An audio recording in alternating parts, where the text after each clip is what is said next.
तारकासुर के आगे जो संतान है उनकी कथा को आप सुनो। तो यहाँ पर मैं भगवान शंकर की कृपा से वेद व्यास जी अति प्रसन्न होकर सूर्य जी को कहने लगे कि देखिए, जब भगवान स्कंद के द्वारा कार्तिकेय जी के द्वारा तारकासुर का वध हो गया, तो उस समय में तारकासुर के वध के बाद में तारकासुर के परिवार में उसकी स्त्री और उनके बच्चों को बड़ा क्रोध उत्पन्न हो गया।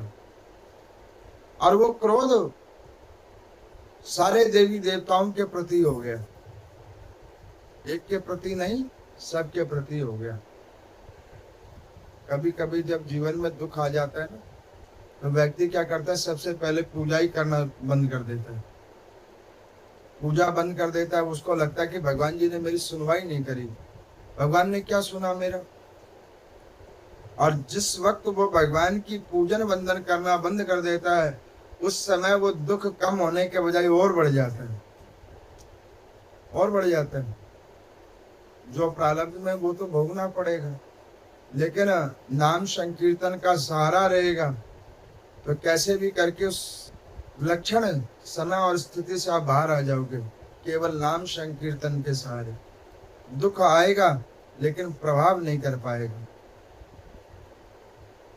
अब इधर उन तारकासुर की धर्म पत्नी और उनके बच्चों को यह अच्छा नहीं लगा कि भगवान शंकर के पुत्र के द्वारा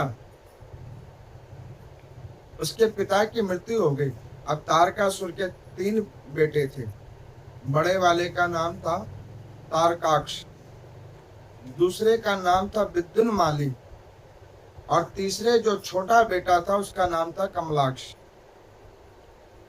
अब उसे ये समझ में आ गया कि ये सारे देवी देवतागण एक ही हैं, सारे देवी देवतागण एक ही हैं, और उसमें भगवान शंकर श्रेष्ठ हैं। अब उन्होंने विचार किया कि इन देवी देवता गणों से किसी भी प्रकार से अपने पिता की मृत्यु का प्रतिशोध लिया जाए। अब इन्होंने स्वर्ग की कामना नहीं की, अब इन्होंने प्रतिशोध की कामना की। देखो, प्रतिशोध, किसका अपमान, जिसके पीछे आप प्रतिशोध लेने गए हो। देह का कभी अपमान नहीं हो सकता, और आत्मा मान और सम्मान से परे है। आत्मा को ना तो मान लगता है ना सम्मान लगता है, इसको कुछ नहीं लगता आत्मा को। फिर किससे प्रतिशोध लेना, और प्रतिशोध लेने के पीछे अपने पुण्यों का क्यों क्षय करना। पुण्यों, देखो, पाप हाल हो जाता है, लेकिन पुण्य को करने के लिए बहुत परिश्रम लगता है, और पुण्य खत्म बड़ी जल्दी हो जाता है, और पाप कटता बड़ा कठिन से है। पाप कटवाना सहज नहीं है।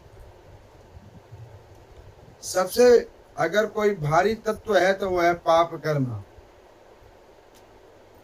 जो कोई वस्तु नहीं है, कोई ऐसी स्त्री पुरुष की संज्ञान नहीं है, वो ऐसे कर्मों की एक गठरी है जिसका भार कई बार सारे भूलोकों के समान भी नहीं हो पाता। तो इसलिए कि पाप कर्म करने से बचना चाहिए। अब वो तारकासुर के तीनों बच्चों ने विचार किया कि इन्हें देवताओं से प्रतिशोध लिया जाए। तो उन तीनों ने क्या किया, पर्वत की कंदराओं में गए, ब्रह्मा जी का 100 वर्ष तक एक पांव पर खड़े होकर तप किया। सूर्य जी भगवान कहते हैं कि सोनक आदि ऋषियों ध्यान से सुनिए, अध्याय संख्या 2 के अंदर में उन बच्चों ने ब्रह्मा जी का व्रत किया, तप किया। अब वो तप में ब्रह्मा जी से अपनी मुक्ति का निवारण भी मांग सकते हैं, अपने पितरों की मुक्ति भी मांग सकते हैं कि हे प्रभु उनको मुक्त कर दो। उन्होंने जो कर्म किया उसको छोड़कर मुक्ति का मार्ग भी ढूंढ सकते हैं, लेकिन उन्होंने ऐसा नहीं किया। वो भी अपने पूर्वजों की तरह देवताओं से प्रतिशोध लेने के लिए भगवान का भजन किया। मैंने पीछे कई बार कथाओं में आपको कहा, निष्काम भक्ति का फल अनंत है, सकाम भक्ति सीमित हो जाती है। सकाम भक्ति का जो फल है ना, वो सीमित हो जाता है, और सकाम भक्ति का फल कई बार मिलता भी नहीं है। निष्काम भक्ति का फल पता नहीं किस किस रूप में जीव को मिलता है, इसलिए कि कामना के बगैर भगवान का भजन करो। कामना लेके करोगे ना, तो कामना के चक्कर में तुम्हारा भजन इतनी छोटे से छोटे आकार को प्राप्त कर लेगा जिसमें प्रभु की कृपा समा ही नहीं पाएगी। तो इसलिए के सकाम भक्ति करने से अच्छा है निष्काम भक्ति करो, जिसमें कोई कामना नहीं हो। ब्रह्मा जी का 100 वर्षों तक तप किया एक पांव पर खड़े होकर। ब्रह्मा जी बड़ी देर तक विचार करते रहे, इसको वरदान नहीं देना है, क्योंकि इसने मांगना तो कुछ ऐसा ही है, वरदान नहीं देना है। ब्रह्मा जी हट करते रहे। अब उन तीनों ने देखा कि ये ब्रह्मा जी मान नहीं रहे, तो उन्होंने क्या किया, अनशन पे बैठ गए। आजकल अनशन पे लोग बैठ जाते हैं, भोजन के बगैर, जल के बगैर, और नहीं समझ में आया तो फिर प्राण वायु के बगैर। अब उन्होंने सोचा कि अगर ये अपने स्वेच्छा से वरदान नहीं देंगे तो इनकी यश कीर्ति को भी हम खराब करें। प्राण वायु ही रोकना प्रारंभ कर दिया। ब्रह्म देवता ने सोचा कि भैया अब तो जाना ही पड़ेगा, आयु उन लोगों की बची हुई है, और ये प्राण वायु को रोक के बैठे हैं, और इनकी वजह से जो बाद में प्रलय होगी वो अभी होनी प्रारंभ हो जाएगी, क्योंकि सृष्टि के नियम के विरुद्ध है। ब्रह्मा जी ने सोचा कि सच्चा चल ही जाना ठीक है। ब्रह्मा जी ने विचार किया, पहुंच गए। ब्रह्म देवता जैसे ही आए तो तीनों ने हाथ जोड़कर प्रणाम किया। अध्याय संख्या 4 के अंदर में ब्रह्मा जी ने बहुत विचार करके सोचा कि इसको क्या आशीर्वाद दिया जाए, और ऐसी कौन सा आशीर्वाद इसे दिया जाए, कौन सा इसका वरदान दिया जाए जिससे देवताओं का भी हित हो जाए, और इसकी जो मन में पाप व्याप्त है, प्रतिशोध लेने की जो इसके मन में कामना है, वो कामना भी खत्म हो जाए। अब इस प्रकार से ब्रह्मा जी ने विचार किया बहुत देर तक कि क्या दूं क्या ना दूं, और ये क्या मांग लेंगे। ब्रह्म देवता ने कहा कि अच्छा ये बताओ, तुम तीनों ने मेरा कठिन तप किया है, मेरा कठिन भजन किया है, तुमको क्या चाहिए। तो तारकाक्ष ने कहा कि महाराज जी, ना हमें इंद्र की गद्दी चाहिए, ना हमें अमर होना है, और ना ही हमें अजय होना है। ब्रह्मा जी ने सोचा यही 3 तो हम नहीं दे सकते, बाकी अब ये जो मांग रहा है अब तो दे देंगे। अच्छा, तारकाक्ष जो था वो ज्ञानियों में श्रेष्ठ था, लेकिन कुटिल ज्ञान में, सही ज्ञान में नहीं। ज्ञान तो था, कुटिल ज्ञान में। आप देखो, एक साइंटिस्ट होता है, वैज्ञानिक, और एक हैकर होता है जो हैक करना जानता है। जो हैकर होता है ना, वो साइंटिस्ट से ज्यादा ज्ञानी होता है, लेकिन एक जेल में जाता है और एक को सम्मान मिलता है। अब वो ज्ञान तो है, लेकिन उस ज्ञान का दुरुपयोग हो रहा है। अब उसने क्या किया, कहने लगा कि महाराज, हमें आपसे ऐसा कोई, इन तीनों में से कोई ऐसा वर नहीं चाहिए। तो ब्रह्मा जी ने कहा फिर क्या चाहिए तुम्हें। उन्होंने कहा महाराज जी, स्वर्ग जैसा हम तीनों भाइयों को एक लोक बना के दे दो, 3 लोक दे दो तीनों भाइयों को, जिस लोक के अंदर में हमारे को ऐसा सुरक्षा कवच मिल जाए कि जो उस लोक के अंदर में रहे उसको किसी भी प्रकार का रोग दोष ना लगे, अस्त्र शस्त्र से उसके ऊपर में किसी प्रकार से छेदन ना हो पावे, और एक लोग तो हवा में उड़े, दूसरा जल पे रहे, और तीसरा थल के ऊपर रहे, और तीनों लोग एक जगह पे स्थिर ना रहे, घूमते फिरते रहे, चलते फिरते रहे लोग। ब्रह्मा जी ने कहा इससे क्या होगा? उन्होंने कहा महाराज जी ये हमारी इच्छा है, एक लोग सोने का बना दो, दूसरा चांदी का, और तीसरा लोहे का। कामना कर ली। उन्होंने कहा अच्छा और क्या चाहिए? उन्होंने कहा कि इस तीनों लोगों की कनेक्टिविटी कर दीजिए। ये तीनों लोग वैसे तो घूमते रहे अलग अलग दिशाओं में, देखिए इनकी कनेक्टिविटी होनी चाहिए। इस लोक का व्यक्ति इस लोक में आ सकता है और उस लोक का व्यक्ति भी इन लोकों में जा सकता है। बाहरी जीवों का प्रवेश ना हो, स्वयंभू नारायणी क्यों ना हो, स्वयंभू भगवान शंकर ही क्यों ना हो, और स्वयंभू आप ही क्यों ना हो, इसमें त्रिदेवताओं का प्रवेश नहीं होना चाहिए। उन्होंने कहा कि तू ऐसा लोक करके क्या करेगा? ऐसा मकान किस काम का जिसमें भगवान का मंदिर ना हो?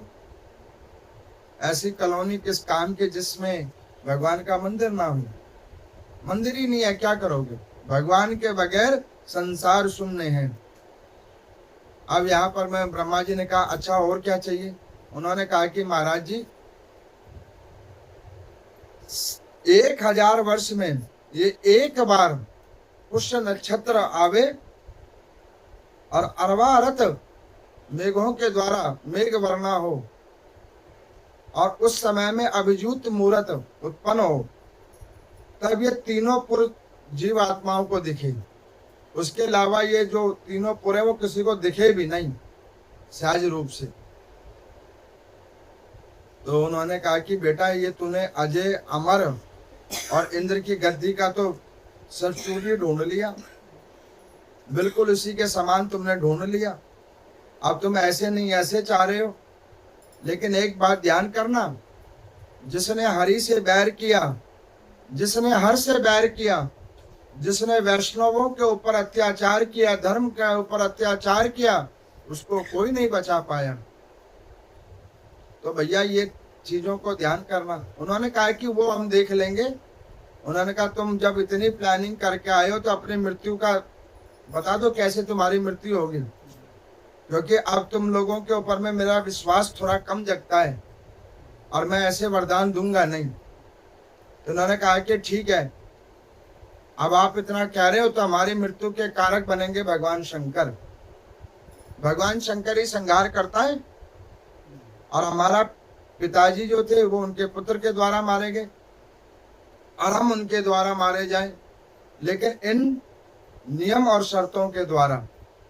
ब्रह्मा जी ने कहा कि बेटा तुम्हें पता नहीं है, ये जो तुम्हारा ज्ञान है ना, इस ज्ञान को बनाने वाले भी महादेव हैं।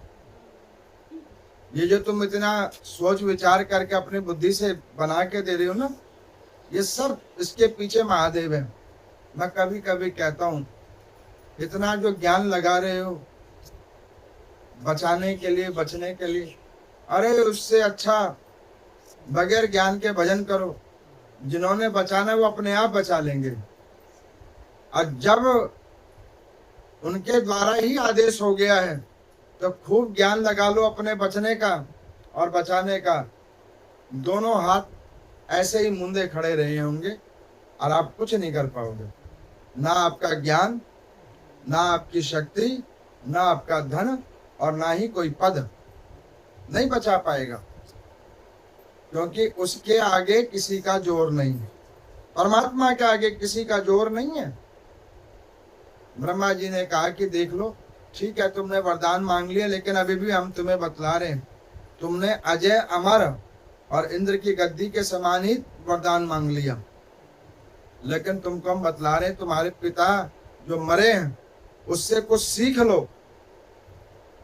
अब ये वरदान तुम्हें फलित हो तो तुम ऐसे कोई पाप कर्म नहीं करना जिससे तुम्हारा ये सारा विध्वंस हो जाए। उन्होंने कहा महाराज वो तो अब हम विचार कर लेंगे, आप ये वरदान दे दो। ब्रह्मा जी ने सोचा कि क्या करूं क्या ना करूं। उन्होंने कहा कि ठीक है, जो भगवान भोलेनाथ की इच्छा। उन्होंने कहा तथास्तु, जाओ तुम्हें ये वरदान मिल गया। वरदान मिलते के साथ तारकाक्ष ने मैं दानव को बुलाया। जैसे विश्वकर्मा जी देवताओं के निर्माण करने वाले देवता हैं, इंटीरियर और एक्सटीरियर डिजाइनर है, वैसे ही मैं जो दानव है ये असुर जातियों के लिए निर्माण करने वाला है, मायावी तत्वों को प्रकट करने वाला मैं दानव है। अब इस मैं दानव के द्वारा हाल 3 लोकों को तैयार किया गया जो पृथ्वी के समान ही थे, एक स्वर्ण का, दूसरा चांदी का और तीसरा लोहे का। उसके अंदर में सारी सुख सुविधाएं जो उनके अनुसार थी सब। तारकाक्ष ने तीनों भाइयों ने मिलकर एक विचार किया कि हमारी जो दुश्मनी है वो देवताओं के साथ में। अब ब्रह्मा जी ने नियम शर्त बतलाया, शिव भजन करते रहोगे तो मारे नहीं जाओगे। तो उन्होंने कहा कि भाई घर तो सारे बनाओ लेकिन घर के अंदर में शिवलिंग जरूर बिठाओ, हर घर के अंदर शिवलिंग बिठाओ। अब देखो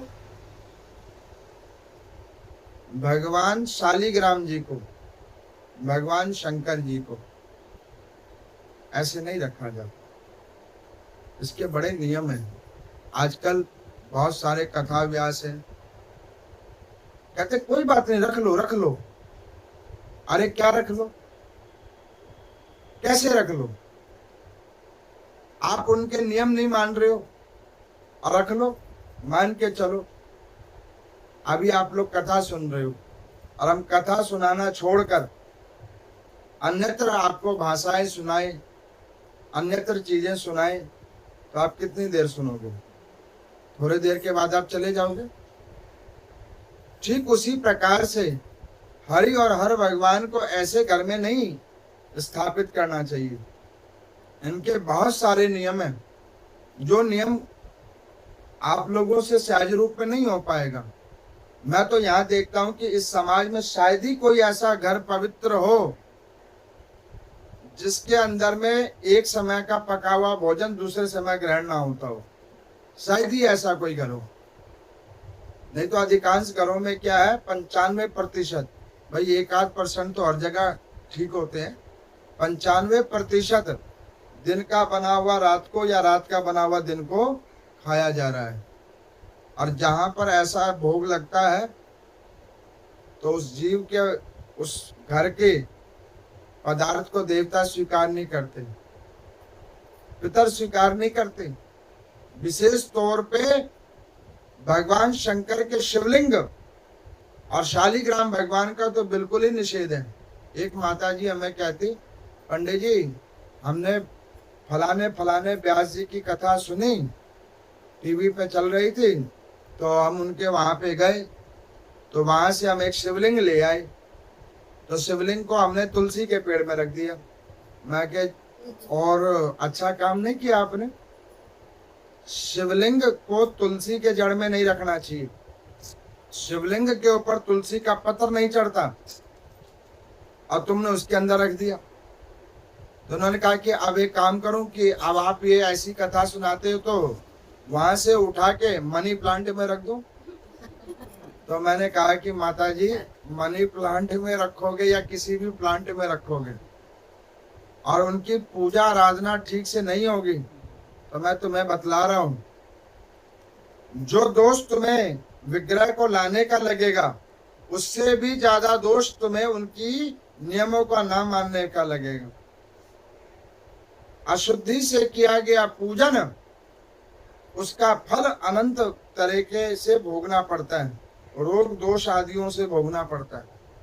मैं ये कहता हूं कि सहज पूजा क्यों नहीं करते, सरल पूजा क्यों नहीं करते, ऐसे आडंबरों वाली पूजा क्यों करते हो? मैं आपको बतला देता हूं, ये किसी शास्त्र पुराण के अंदर नहीं लिखा हुआ कि शिवलिंग रखने से ही घर में कल्याण होगा, शालिग्राम रखने से घर में कल्याण होगा। शास्त्रों में ये लिखा हुआ है कि भगवान का भजन करने से कल्याण होगा, शुद्ध कर्म करने से कल्याण होगा, किसी को आहत ना करने से कल्याण होगा। वो हम करते नहीं। बस इंस्टेंट सबको अमीर होना है।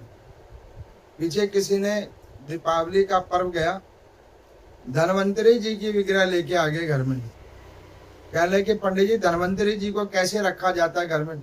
हमने कथा में सुना धन्वंतरी जी जहाँ बैठते हैं वहाँ आरोग्यता प्रदान हो जाती है। हमने उन्हें बोला कि धन्वंतरी भगवान नारायण भगवान के ही अवतार हैं, स्वयंभू नारायण ही हैं, लेकिन ऐसे धन्वंतरी भगवान जी का आवाहन और उनकी स्थापना करने का कोई नियम नहीं है शास्त्र प्रमाणिक तौर पे। और तुम बताओ क्या डॉक्टर हो क्या जो तुम उनका आवाहन करवा रहे हो? हर कार्य के देवता हैं सनातन धर्म में। उनके ध्यान को ध्यान करने के बाद जीव जब कोई कर्म करता है तो उस कर्म में उसको अच्छा फल मिलता है। अब इस स्थिति को जानकर तारकाक्ष ने क्या किया, शिव उपासना का पूरे तीनों पुरों में सबको बोला भाई शिवलिंग अपने घर में सब रखना। अब सबने अपने अपने घरों में क्या किया, गेट के फ्रंट पे रख लिया शिवलिंग। घर के अंदर तो पंडित जी ने मना कर दिया, तो गेट पे तो रख ही सकते हैं। कई लोगों ने घर के बाहर गणपति जी लटका रखे हैं। कोई उनको पूछो, मंगल के देवता हैं, रिद्धि सिद्धि प्रदान करने वाले, उनको गेट के बाहर ही कर दिया तो अंदर क्या मिलेगा? अरे भगवान को घर के अंदर रखो, गेट के बाहर कौन रखता है? मैंने देखा है कई घरों में, इसी समाज में गेट के बाहर काली माता रख रखी है। मैं क्या बताऊं, ये देवी का अपमान। अब मेरे को वो तर्क क्या देते हैं कि पंडित जी बाहर रहेंगे तो सुरक्षा करते रहेंगे। तुमने उनको चौकीदार समझ लिया क्या? बाहर कर दिया, चौकीदार है क्या वो? तुम्हारी सुरक्षा तो वो वैसे ही कर रहे हैं। अगर उन्होंने तुम्हारी सुरक्षा ना की होती तो तुम यहाँ तक आए ना होते। वो तो सुरक्षा पहले ही कर रहे हैं। इसलिए कि भैया कभी भी घर के बाहर किसी भी देवी की, किसी भी देवता की विग्रह को घर के बाहर मत लगाओ। क्यों नहीं लगाओ? क्योंकि देवी की, देवता की विग्रह को घर के बाहर लगाने से क्या होता है, उस जगह की अपवित्रता से, उस जगह की किसी भी प्रकार की अशुद्धि से वो देवता या देवी को अच्छा नहीं लगता। और ये चीजें आम तौर पर में मुख्य द्वार पर अधिकांश, यहाँ जो लोग अपनी सीढ़ियों में सफाई नहीं करते वहां ऊपर भगवान बिठाते, ये अच्छी काम नहीं है, ये अच्छी बात नहीं है। ऐसे नहीं करना चाहिए। घर के बाहर ना भगवान का नाम लिखाओ और ना ही किसी प्रकार की विग्रह लगाओ। अपना अपमान हम लोग खुद कर रहे हैं, धर्म का अपमान और अपने भगवानों का अपमान। इधर श्रद्धा नहीं है और वहां पे नाम लिखा रहे हो जय श्री राधे। अब वो जय श्री राधे जी क्या करेंगे? गेट के बाहर कुछ करेंगे क्या? आप वहां पे झाड़ू नहीं लगाते, वो राधे रानी भी सोचेंगे किस जगह पे अंकित कर दिया। ये चीज ठीक नहीं है। इसलिए कि कोई भी भैया अपने घर के बाहर देवी देवताओं की विग्रह को मत रखा करो। उसकी शुद्धता पवित्रता का ध्यान रखो। तारकाक्ष ने कहा कि एक काम करो, सब अपने अपने घरों में शिवलिंग रखो और एक नियम बनाओ, नित्य भगवान शंकर की पूजा हो। तुम लोगों की जीविका हम चलाएंगे, बस तुम भजन करो, ओम नमः शिवाय का निरंतर जाप करो। अब उन्होंने क्या किया, सबको एक रूटीन दे दिया, सब भजन करो, शिवलिंग पूजा करो। और ये तीनों भाई क्या करते, युद्ध करने के लिए बाहर जाते। इंद्रादिक देवी देवता गणों को इन्होंने बंदी बना लिया। इंद्र की गद्दी पे खुद नहीं बैठे, अपने किसी बंदे को बिठा दिया कि भैया चलाओ तुम, लेकिन हमारे द्वारा। अब बंदी बनाकर उनको पुरों के बाहर बांध दिया।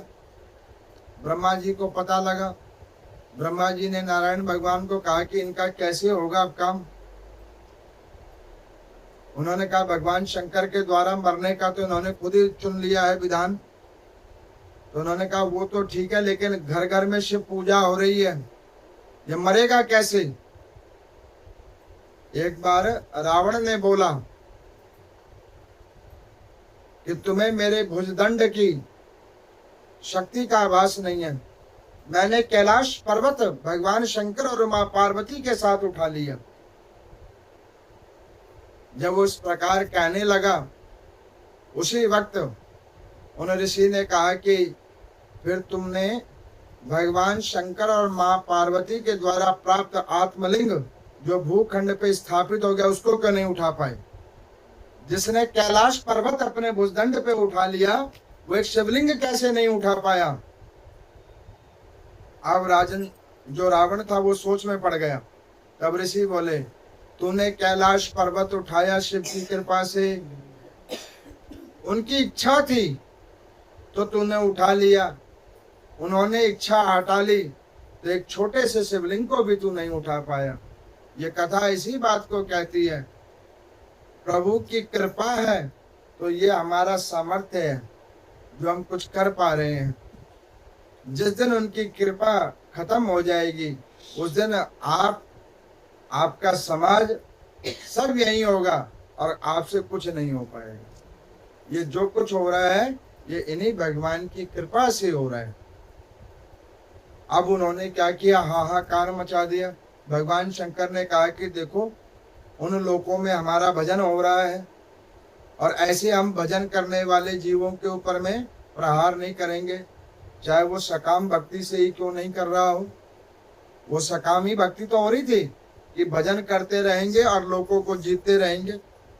ब्रह्मा जी का वरदान अच्छे से उपयोग करके रहेंगे।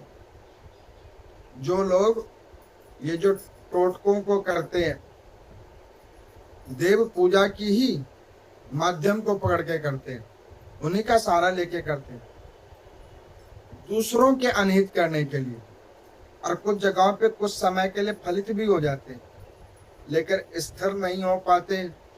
क्यों? दूसरों का जो अनहित चाहेगा उसका कभी कल्याण नहीं होगा, कभी कल्याण नहीं होगा। अब यहाँ पर मैं भगवान शंकर ने कहा कि देखो वो हमारा भजन खूब करते हैं वहां के तीनों पुर वाले, अब इनमें से कैसे भी करके इनके भजन को खत्म किया जाए, तब जाके इनके अंदर में कुछ नास्तिकता आएगी, और नास्तिकता आएगी तो ये अपने आप मृत्यु के पास पहुंच जाएंगे। अब त्रिदेवताओं ने विचार किया कि कैसे इसके अंदर प्रवेश कराएं। नारद जी ने हाथ जोड़ लिया, महाराज हम नहीं जाएंगे, इन बेवकूफों को समझाने के लिए हम नहीं जाएंगे। और ये तो जानता है कि नारद जी के द्वारा इसके पर पितामह बजरंग फंस गए थे, तो उन्होंने ब्रह्मा जी से वरदान में इंद्र आसन के बजाय नारी ही मांग ली थी, तो उससे तारकासुर हुए, और तारकासुर को भी इन्होंने ज्ञान विवेक दिया तो उनका भी नाश हो गया। तो अब वो सब जानते हैं नारद जी को, तो नारद जी ने कहा कि अब हम तो इधर जाएंगे नहीं, प्रभु आप कुछ और ही ढूंढो। तो भगवान श्रीमन नारायण और शिव भगवान ने विचार किया, शरीर से एक तेज उत्पन्न हुआ, उसमें एक धर्म उत्पन्न हुआ, एक जीव उत्पन्न हुआ जिसका नाम धर्म हुआ, और धर्म के ही शरीर से एक और जीव उत्पन्न हुआ जिसका नाम अधर्म हुआ। आप सोचोगे कि ये कैसी कथा है, धर्म से ही अधर्म। अब इसको देखो, इस कथा का क्या अभिप्राय है। हम मंदिर में गए थे पूजा करने के लिए, वहीं पे लड़ाई कर ली, हो गया ना अधर्म। गए तो थे धर्म करने और लड़ाई कर ली, हो गया अधर्म। और देखो अधर्म जो है ना वो धर्म के ही सहारे चल रहा है। मजे की बात तो ये है, एक गृहस्थ के अंदर में माता का पिता के प्रति, पिता का संतानों के प्रति, और संतानों का अपने पूर्वजों के प्रति, इन सबका धर्म है। सबको धर्म सिखाया जाता है, लेकिन वो धर्म के साथ में अधर्म भी साथ ही चलता है।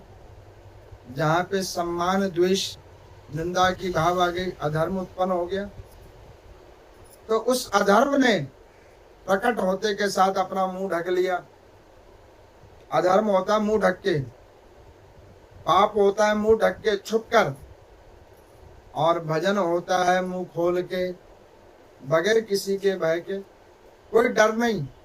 झूठ बोलने के लिए बहुत सारे झूठों का संग्रह करना पड़ता है, लेकिन सत्य बोलने के लिए किसी चीज का कोई संग्रह नहीं करना पड़ता। एक व्यक्ति अगर सत्य बोल रहा है तो उससे 200 बार पूछोगे तो एक ही शब्द निकलेगा, लेकिन अगर वहीं वो मिथ्या बोल रहा है तो हर बार अलग अलग स्टेटमेंट आएगी, क्योंकि सत्य तो बीच में है नहीं, असत्य को बोला जा रहा है। अब इस प्रकार से अधर्म ने क्या क्या मुंह को ढक लिया। तो भगवान ने कहा कि एक काम करो, तुम इसके अंदर प्रवेश करो।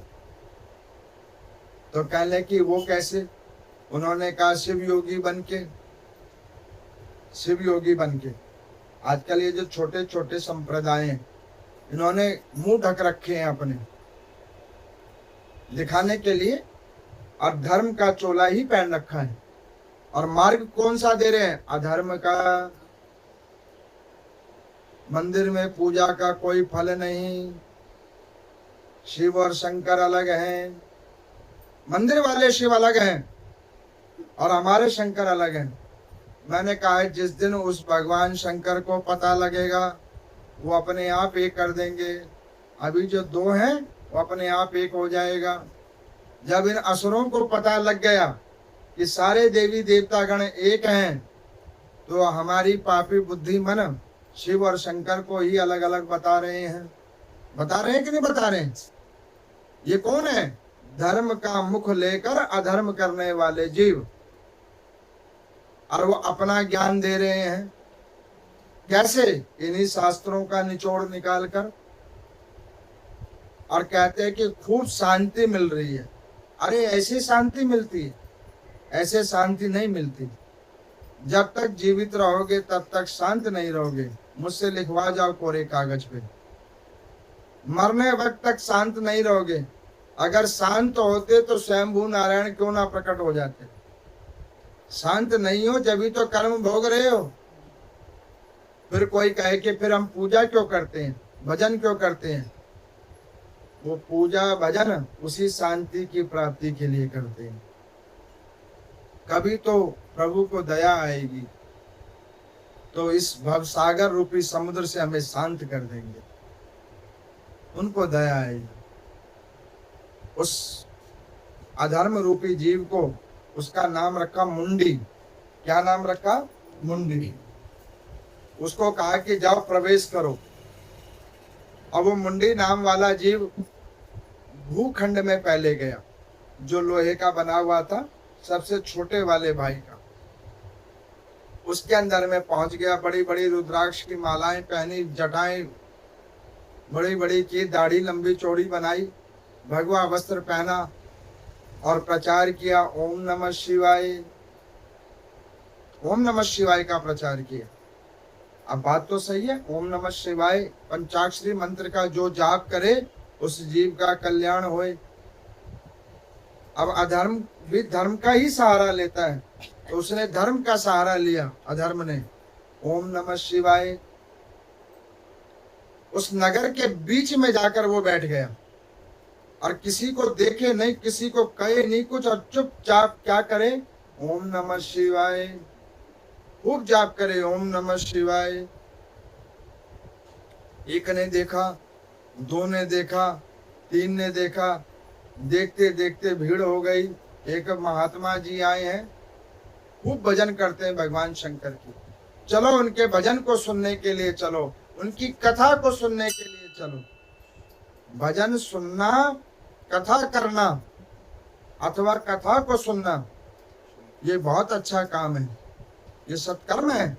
इससे पापों का नाश होता है। लेकिन सही कथा को सुनना, सही भजन को सुनना, और वहां पे जाने के बाद मन कर्म वचन को ठीक रखना, ये उसके नियम है।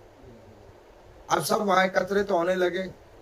वो मुंडी नाम वाले नास्तिक ने देखा कि यहाँ भीड़ बढ़ी जा रही है। उन्होंने कहा कि तुम सबके ऊपर भगवान शंकर की कृपा है, जब भी यहाँ इकट्ठे हुए हो।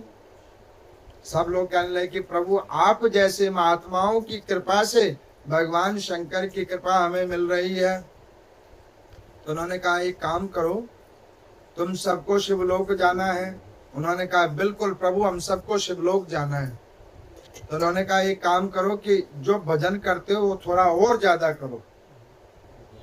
तो किसी ने कहा कि हम तो सिर्फ एक लोटा जल सरल बोधि में चढ़ाते हैं और पंचाक्षरी मंत्र की 1 या 2 माला करते हैं, इससे ज्यादा तो हम जानते नहीं हैं।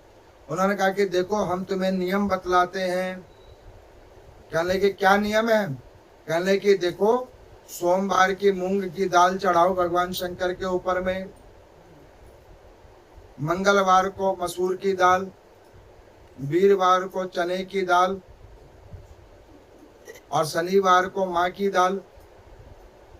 अब ऐसे चढ़ाओ। तो एक ने पूछा इससे क्या होगा?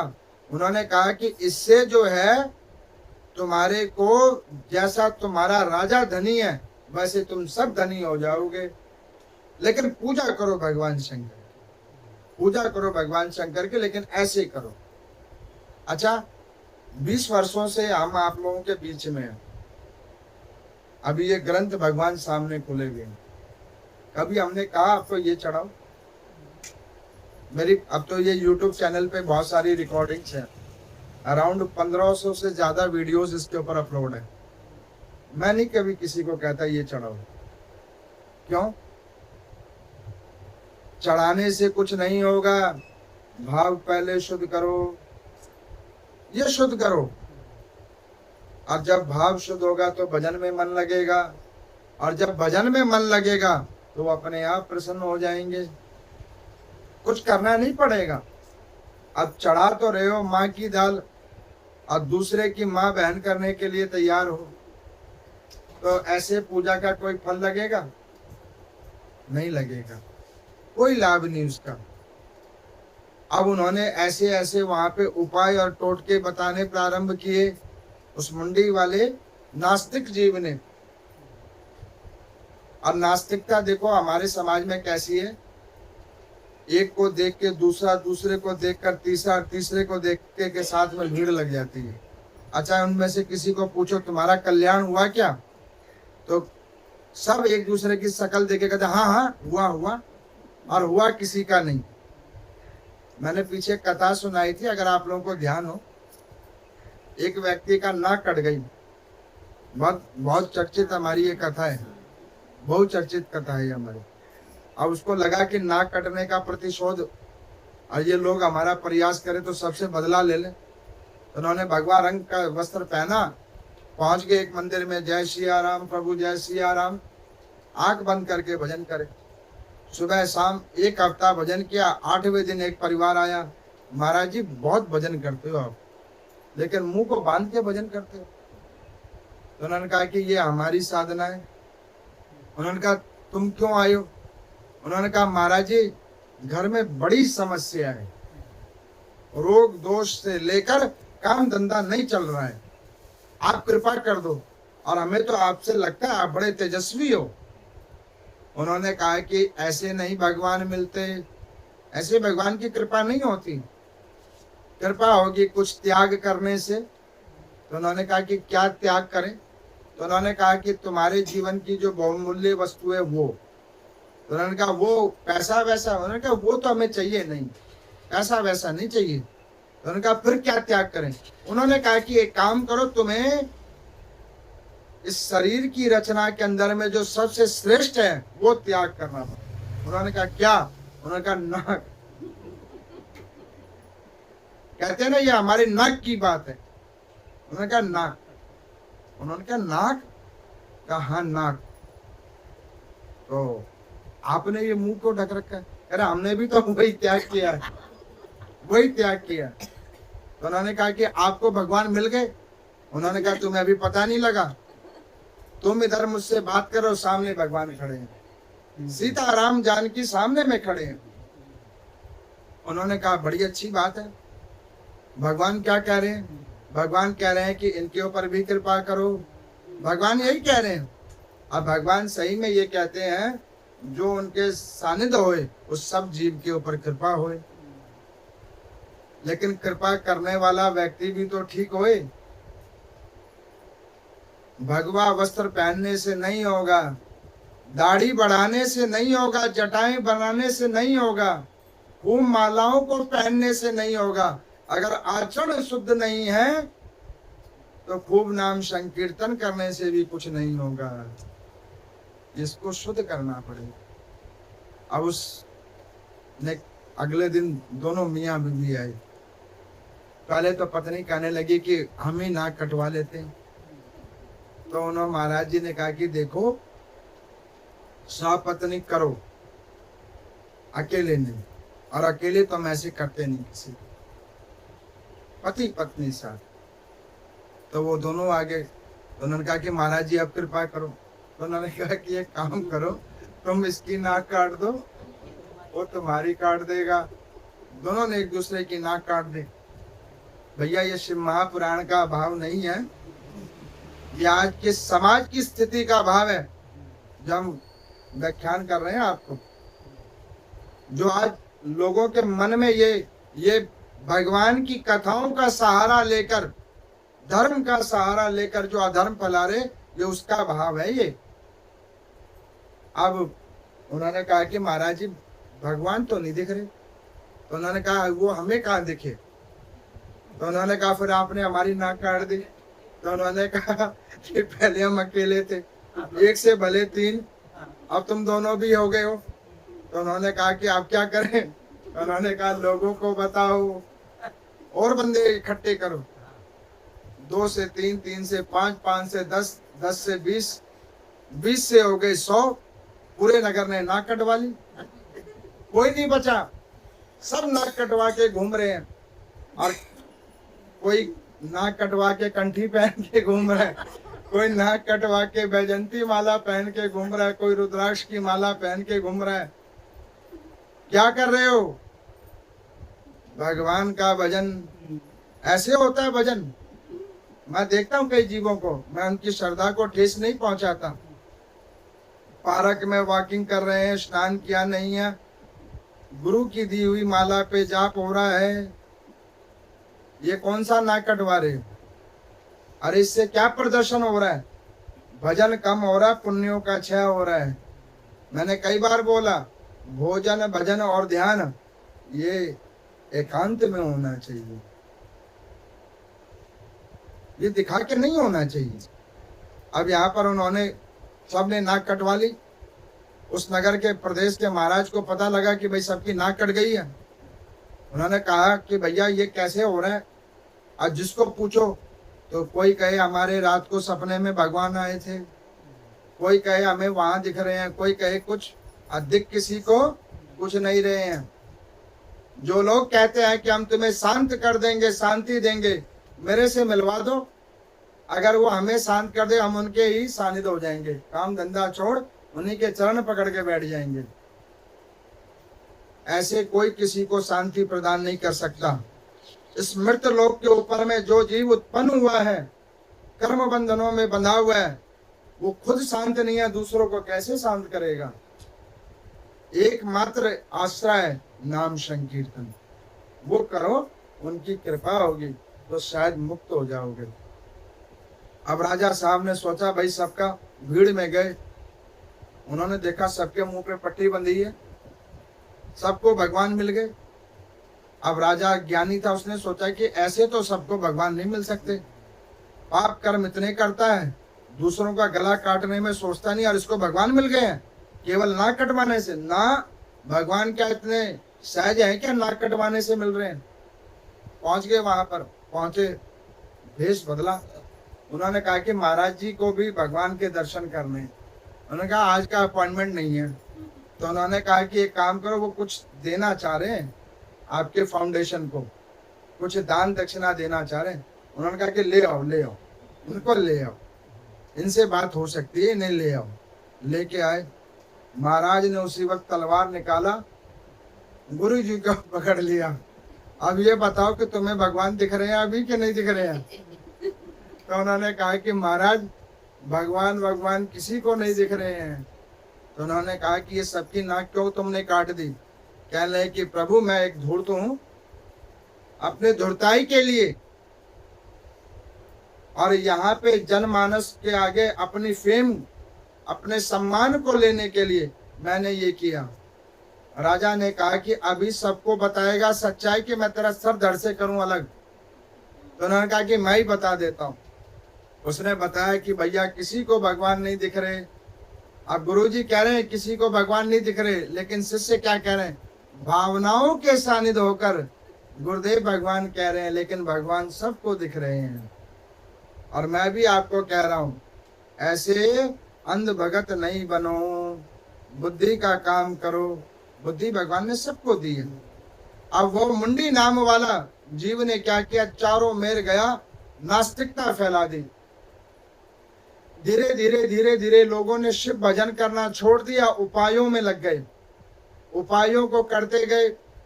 भगवान नारायण की कृपा, भगवान शंकर की कृपा, किसी को कुछ मिलने लगा, किसी को कुछ मिलने लगा।